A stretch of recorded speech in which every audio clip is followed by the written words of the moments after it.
I was looking for a period home in an urban conservation area. Before I bought the flat, it had been vacant for over 20 years. What struck me immediately about the place was the sheer amount of light. I saw the potential for very small interventions to make a really big difference. The flat was mostly empty, except for some pieces of furniture left behind by the previous residents, a few of which I decided to keep. The high ceilings and the fact that it's on the top floor meant that I could make a very small flat feel very bright and spacious. My name is Lucia, I'm Maltese, and I'm an architect. I'm currently working and studying in Dublin, but I'm lucky to have had various friends living in the flat since I've been away.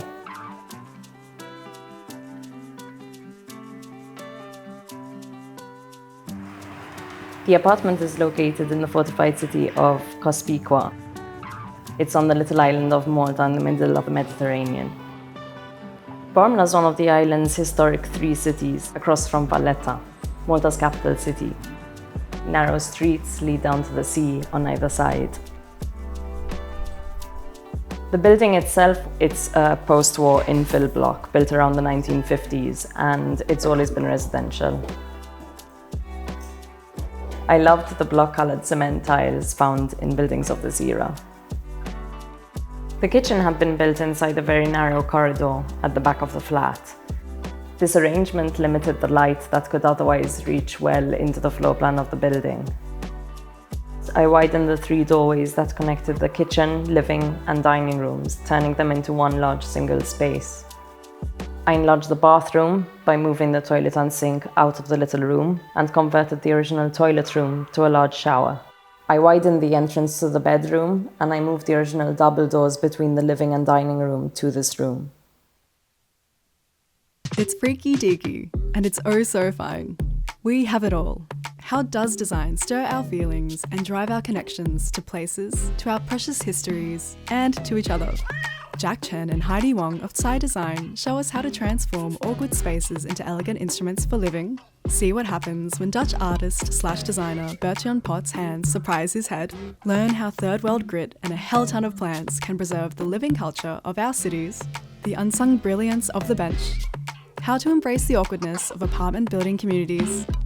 Walls bursting with colour and nostalgia. And don't worry, there are small homes too.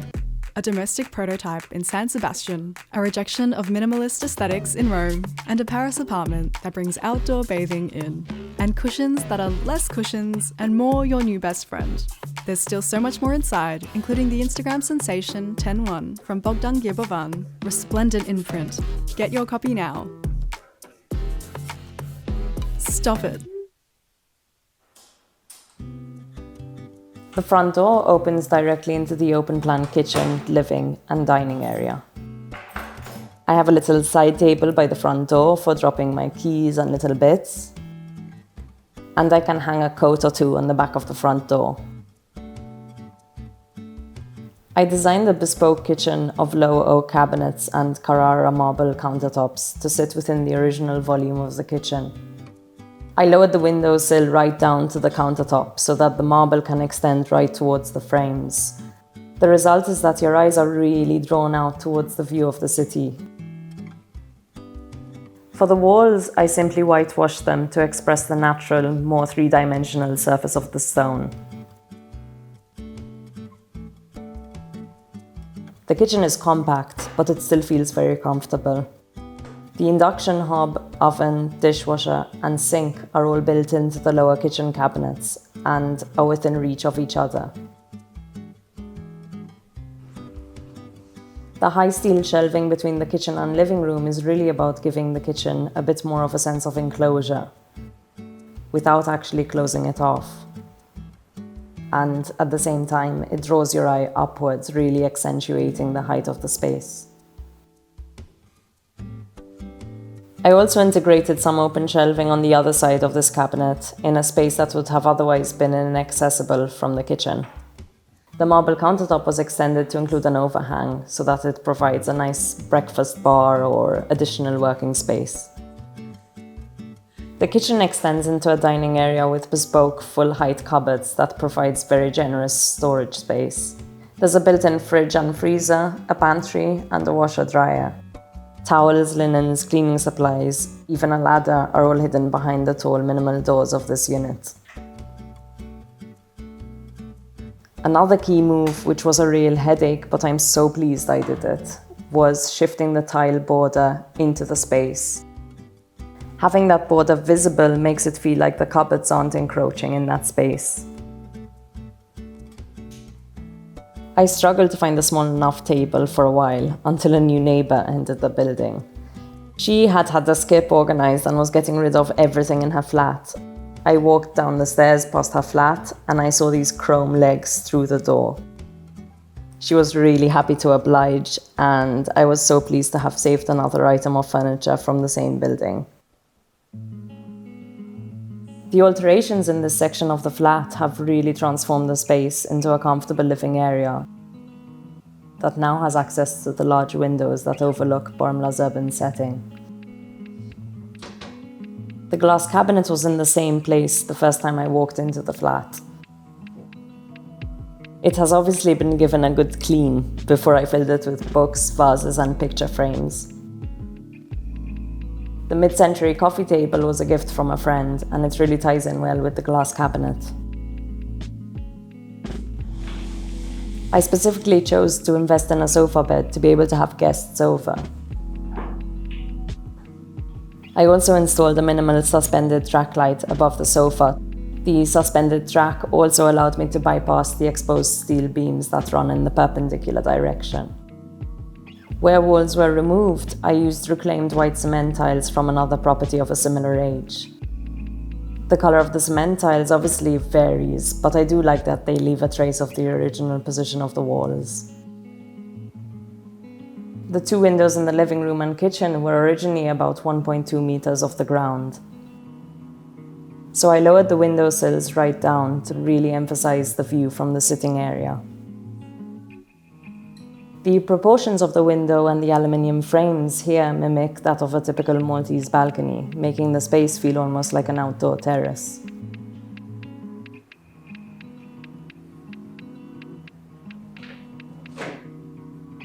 Both the bathroom and overhead storage are concealed behind a large bespoke oak veneered door that ties in with the low kitchen cabinets across the corridor. The large storage space is ideal for suitcases and off-season clothing. The door is designed to feel like another piece of fitted furniture, with concealed hinges and a single continuous finger pull groove.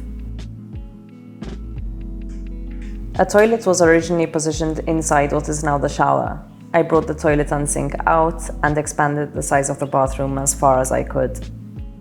The back wall of the bathroom is built out to conceal the plumbing and mixers of the toilet, sink, and shower. There's a lovely little window in the shower with a view of Barmla's urban rooftops. I used the white tiles to unify the two rooms and really put emphasis in the blue ceiling. A bespoke fitted mirror cabinet was added flush with this wall, and it forms a shallow shelf below.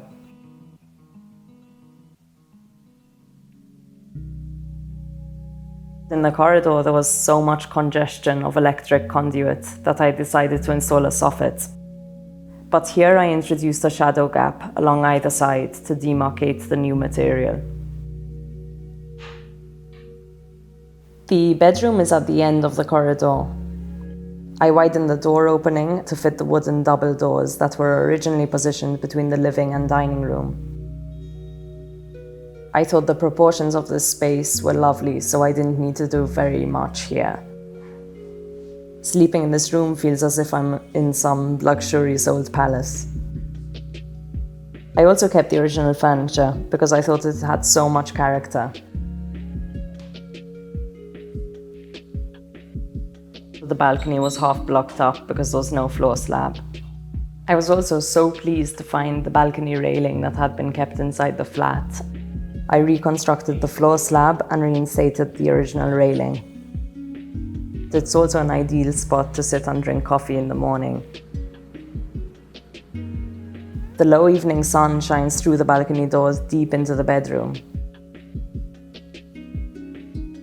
Working as an architect in Malta, at least in my experience, your interventions inevitably enter into dialogue with rich architectural and cultural heritage, and we are extremely lucky in this regard. In my case, converting a smaller space in such a historic part of the Grand Harbour offered me the opportunity to live in a beautiful and extremely historically rich urban setting and enjoy higher ceilings, brighter living spaces, while still being so close to the sea.